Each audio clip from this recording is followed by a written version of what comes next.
group that really a lot of us, few of us are a part of. So I think it's quite fitting that he should end. So please put your hands together for Mr. Marksman.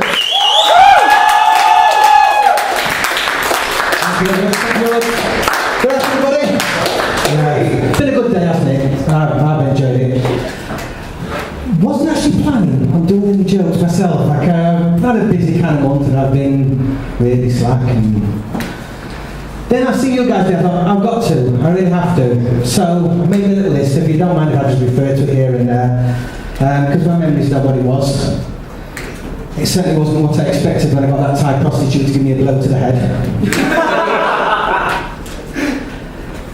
Thing is, last weekend I finally became a dad. Hey! Yeah, unfortunately the dad I became was my dad. I went out to a club, the music was shit, the beer too expensive, too many fucking foreigners in here. I am married though, I've got a wife, and 2 kids.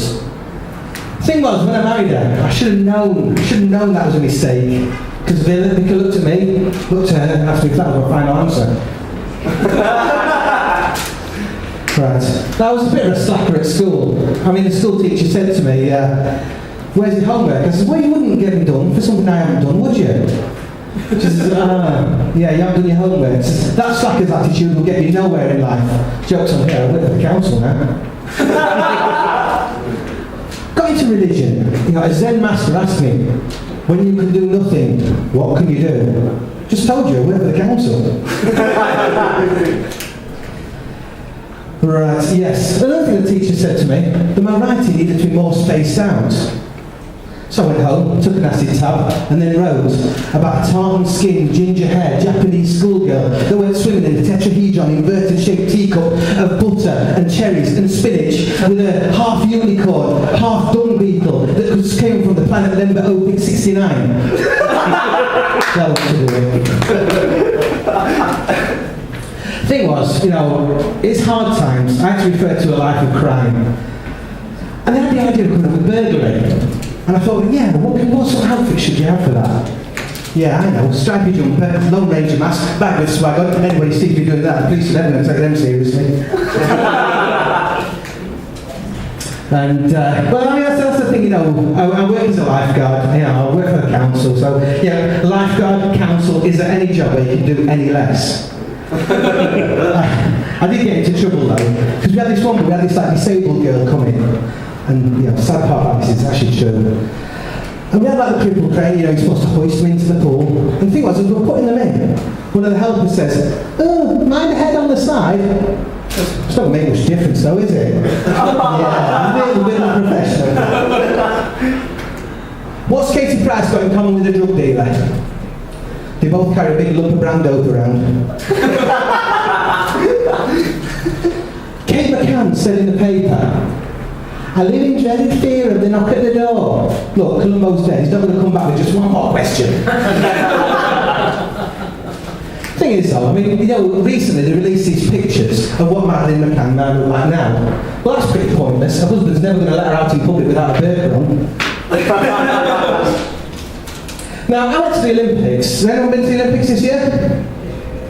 No.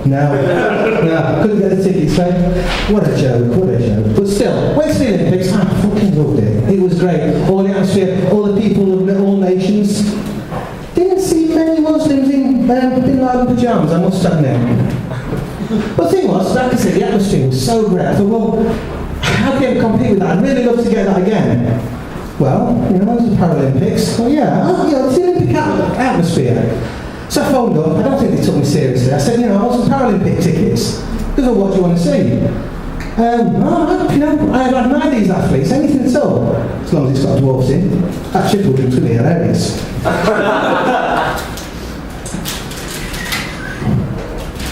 Right. Oh yeah, I missed one out. How did I do that? Well, the thing was, when I did my burglary thing, I got caught, I went to prison, and like many convicts, I converted to Islam.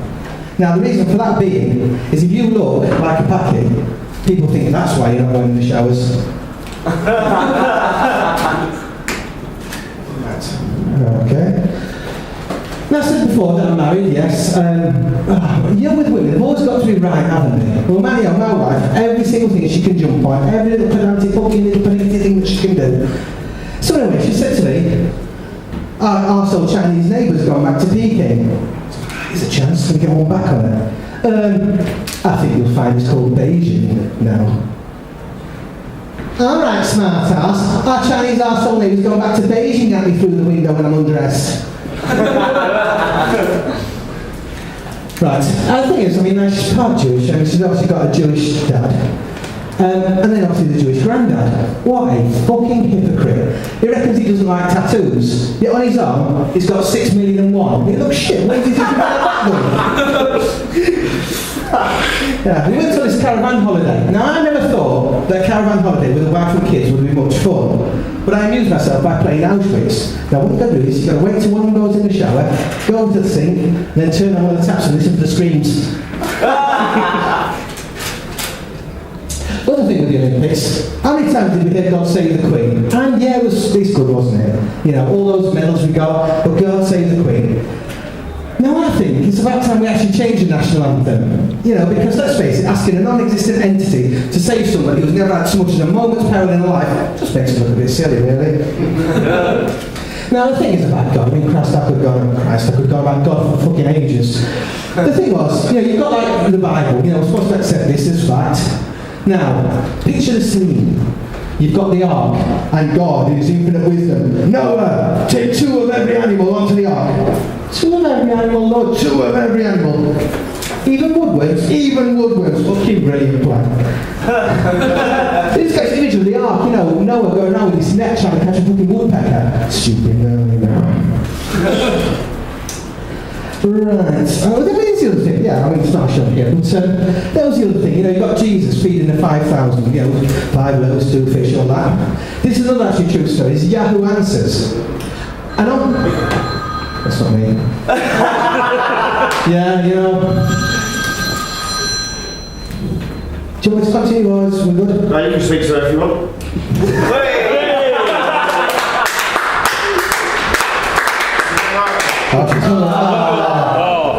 Story of my life, really. Okay, yeah.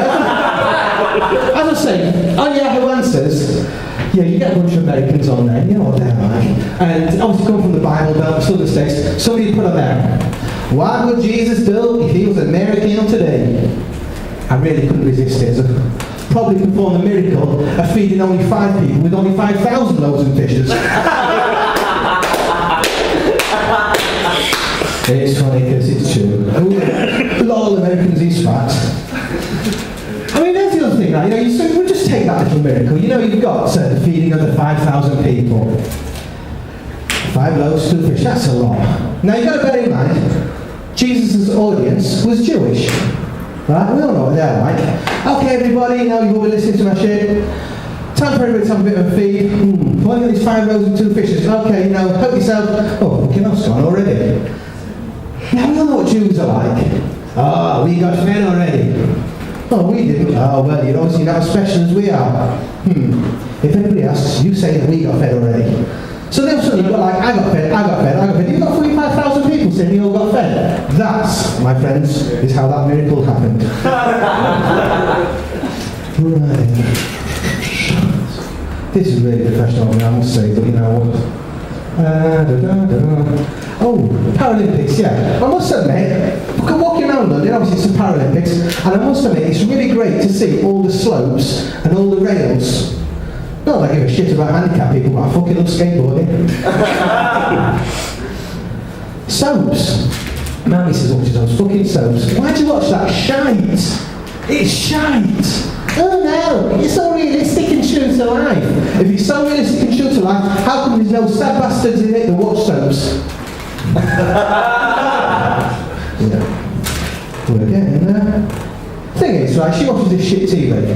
So I find myself playing Xbox and whatever, staying up till late night. I've been married for a while now, it's been about... you find yourself staying up till late at night. Now, when it gets to the winter, I remember coming up this one time, watching films down the telly till late. She'd have been in bed a couple of hours.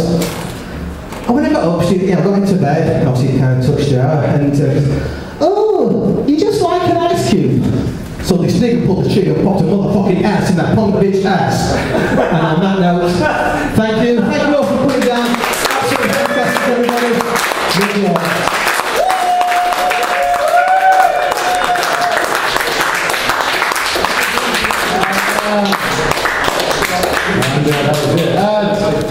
Big thanks to Emma on the whole.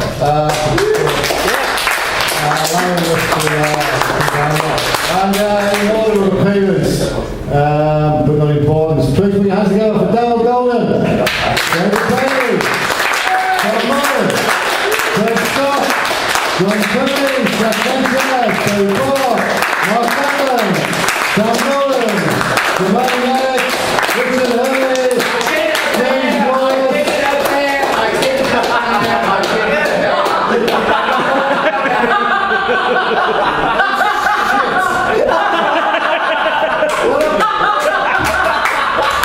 Ladies and gentlemen, did you enjoy your penumbra act? I don't want to take away from the good chap over there. He was signalled as the headliner, but you know, I'm going to write a shitty review on last minute. Really fucking bad on TripAdvisor. He's waiting for a dirty cup. Right, you were late getting me, shut up. Right, I did warn you. I know that. Right, come on. Yeah? Yeah. So that was my fuck up. That was. I don't know, can you finish the applause bit first? No. Right, ladies and gentlemen, please put your hands together for Richard Hurley!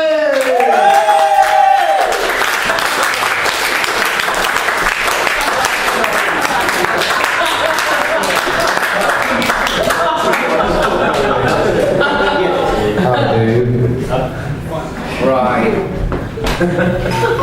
I know what you're all thinking. Do you want to turn the Velvet Underground off now? Seriously. I know what you're all thinking. You're bowled over by my movie star good looks. And so you fucking should be. I've been in loads of movies. I'm the guy that plays third Nazi from the left. You know, the bastard that enjoys his job. But anyway, saying shit like that some people laugh at nervously just gets me into a lot of trouble. It was like the other day, I got asked in a survey what Apple products I like the best, and I said it was cider. Thing is, the little young bastard who was asking me the question didn't get what I was saying. You know, he's one of those kids who seems to regard the question, what souvenir did you get from your holidays, as being an acceptable answer. You know, tells you excited about his weekend in Amsterdam getting stoned, and you just think, yeah, shame it wasn't Bottle, of course. But stupidity and double standards that gets on my nerves now. My mum is a classic case in point, because she decided she was going to raise me to be a modern man, and she did a very good job. I respect women, my best friend is a woman, and I don't view women just as sexual objects. And the only people I do view with enough contempt on this planet to fuck are men. So yeah, thanks Mum. Thank you very much for my gay life of misery, loneliness and rejection, because you decided you're going to make the world a better place by turning me into a cunt. Yes, a cunt. Warm, soft, inviting, many layers, but ultimately just a big hole on the inside, and gay men find me repellent. My dad, though, to be fair, my dad was completely different, because he neglected all of his fatherly duties. Which is a bit of a surprise actually, because he's a vicar. Yeah. Imagine that, a vicar who didn't fuck children. Was I that fucking ugly? That's what I keep asking myself. But you want to talk about double standards in the world. I think the classic double standard that I can think of is that band Diversity, the dance band that won Britain's Got Talent. Do you remember them? Yeah? You? No? I'm sure you do, actually. I'm really fucking sure you do. Well, anyway, Diversity. Let's examine a few facts. One, they're nearly all fucking black, and two, they're all fucking blokes, so three, it's not that fucking diverse, is it? I didn't realise when they said winners of BGT, they actually meant winners of bigots. I'm going to cartwheel down the street and next to his competition in an SS uniform and see how fucking diverse that looks. But You can't go one stage further in the world. It's like I mentioned earlier, I was gay. What I didn't mention is why it's difficult for me, and that is because I'm also deeply homophobic. No, it's true, queers, don't like them. To be honest, I do not get what the fucking fuss is about gay guys not being allowed to marry, because it never stopped Tom Cruise. In addition, I'd like to state this for a fact, not very fashionable, gay equality will never happen. And that is because gay guys and couples will never be allowed to do everything that straight guys and couples will be able to do. And I mean, including all the little things like getting a baby aborted. See, an abortion joke always goes down well in these situations, doesn't it? Yeah. Anyhow, you know, I mean, being gay, it's like, you know, they want to adopt children. Now, is it just me, or are most straight guys actually fucking jealous of gay guys for one reason, and that is, it doesn't matter how many times you shoot your load, parental custody cases are never going to come to court, and now they want us to fucking adopt.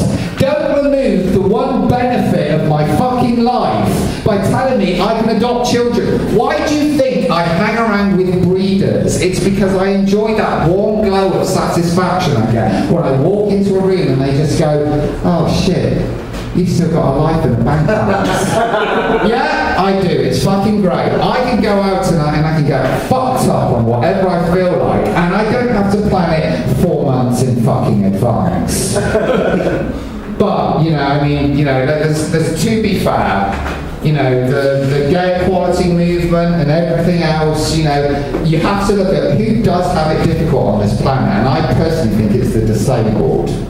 The disabled really have it bad, especially the mentally ill. No one wants to go out with them, do they? But let's be honest about it. Let's look at the world in which we live. Most blokes, when they're talking about their partner, will describe them in terms that makes me think that gay or straight are going out with someone who's mentally deficient. So, why don't more men date the mentally ill? Seriously, multiple personality disorder is the winner because you have it all. It's the ultimate male fantasy. You get to have a deeply committed monogamous relationship and meet and fuck a new person every day. But you know, talking about dating, etc., we've got 50 Shades of Grey. That's really fucking popular at the moment. Now, is it just me, or does anyone else wonder when did grey become fucking sexy? 50 Shades of Grey. If that bitch learned how to wipe up cum a bit cleaner, it might not go grey. But, you know, I wasn't a snob. I thought, let's learn to read the book, see if it teaches me any lessons. And sure enough, it did. The lesson it taught me is that maybe the Nazis had a point when they burned books. Reasonable enough point, isn't it? Yeah, you know, it's a piece of shit. Anyway, I mean, the worst people on the world, other than that, are those people who are addicted to their healthy lifestyles, go to the gym too much, eat too much healthy food, you know. And they always like to justify it by telling you, well, I like to feel better about myself. And I get to meet all sorts of interesting people. Really? Okay, if that is the case, give hand jobs to complete strangers, because you will be bringing some satisfaction to some cunt you've never met, and you can still bask in that warm glow of the job well done. But no, they like to justify it with little bits of wisdom, don't they? Like, well, you are what you eat. Really? You are what you eat. Okay, that does at least explain why my ex was a massive cock then, doesn't it? And it also explains why I think these idiots are retards, because all I ever see them eating is a fucking vegetable. Actually, what's the other one they take? Oh yeah, an apple a day keeps a doctor away. Really? Does it? You know that for a fact. Okay. We'll tell that to Steve Jobs. Millions of apples every day, still fucking dead. Of course, the worst thing about those people is that they let off the most unhealthy smells out of their arseholes. Ever noticed this? I got stuck in the lift the other day with one of those fuckers who let one off. Very unpleasant. To be fair, it was a historic fart in the sense that it made me appreciate how my Jewish ancestors felt when cancers were dropped. Oh! Wasn't that an evil thing to say? Did however, you pay attention and notice what I was doing, because I've been making loads of cracks about looking like a Nazi, and I've just told you I've got Jewish ancestors. I can guarantee you that joke is way more complicated than most of the knob gags you've written. Anyhow, being a comedian's a bit difficult. The other day, this guy, he's always a Larry guy on the London scene, goes, I bet you can't come up with a good rape gag. Anyway, he wouldn't take no for an answer. So he was just like, I don't want to write a good rape gag. And he's just going, find a good rape gag, find a good rape gag, find a good rape gag. In the end, the look on his face was amazing when I just shoved my socks right down his throat. Raped the shit out of him. He wasn't expecting that, was he? No. Still called me daddy all the way through. Anyhow, that's the amazing thing about this world. I don't understand the lack of compassion. I just want to close with this one. The other day, this guy was in a coffee shop telling me that he doesn't like to give money to those groups that support alcoholics or ex-drug addicts. And I go, okay, fair enough, what's your point? And he just told me that the reason he doesn't is that these people knew the dangers before they took the substances. So why the hell should he help them? And he goes, actually, mate, you've got a really good point. So I went home and I cancelled my direct debit to Help for Heroes. After all, they knew Afghanistan and Iraq was one of the likely places they were going to go. So